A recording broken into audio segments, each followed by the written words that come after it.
Joining us now to talk about the possibility of kids going back to school during a pandemic, Dr. Sadia Khan. She is assistant professor of preventative medicine. Yeah, at epidemiology at Northwestern University Feinberg School of Medicine. Get the tongue together, Tanya. Good morning, Dr. Khan. How are you? That's a mouthful. Good morning. Thank you for having me. You know, the big question is masking. We hear so much about, yes, you should wear masks, but we also hear that young children should not wear masks. Can you explain why and why not this is, people are putting this policy out?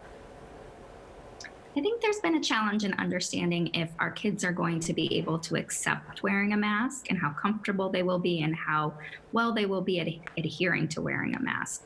I don't think there's a question in knowing that masks work. We know that masks work and we recommend them for anybody in public spaces or when they're indoors. With younger children, it's hard to understand. It could feel uncomfortable. They may be scared about the masks. And so I think those questions come up naturally.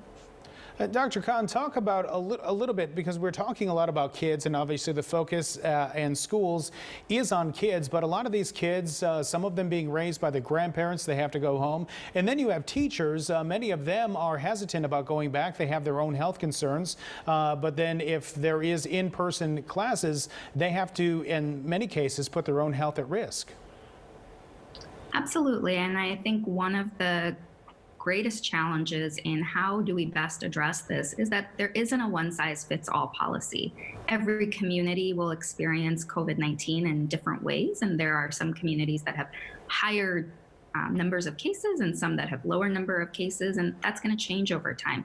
So I think preparing for how we address that when there may be surges or waves coming will be important to this too, and addressing the concerns, especially in multi-generational households and for teachers and staff in the schools.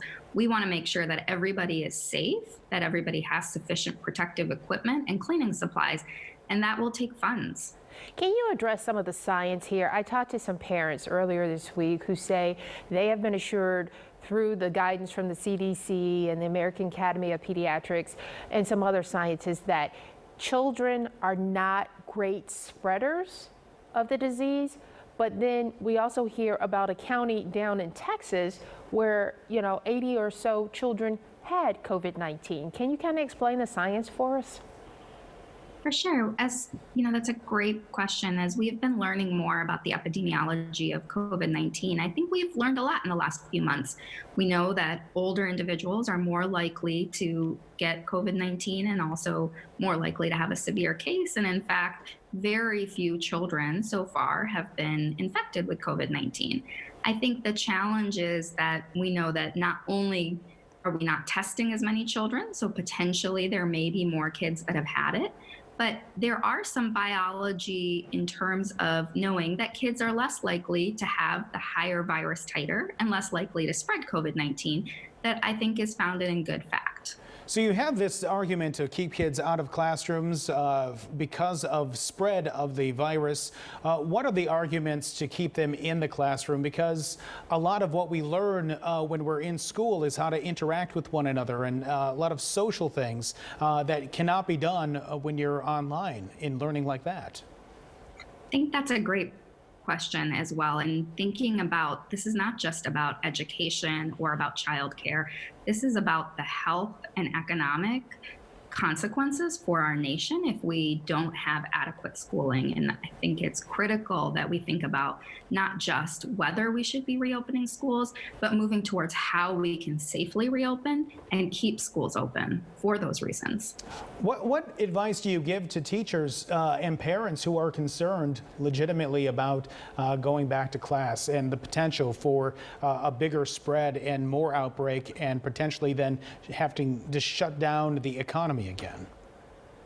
That's a great and valid concern, and I completely agree with having a policy and infrastructure in place for how do we address this. And so part of that is ensuring that we have a good plan for how to keep kids in pods. So making sure that we are avoiding using common spaces in schools, ensuring that there's adequate protective equipment for teachers and for staff in schools, supplies, Right. and having these protocols in place to prevent spread. And with those protocols, going back to school, even in-person instruction is not going to look like it was last fall. I mean, we're going to have talk about that, because there's still going to be isolation even by going back into the classroom.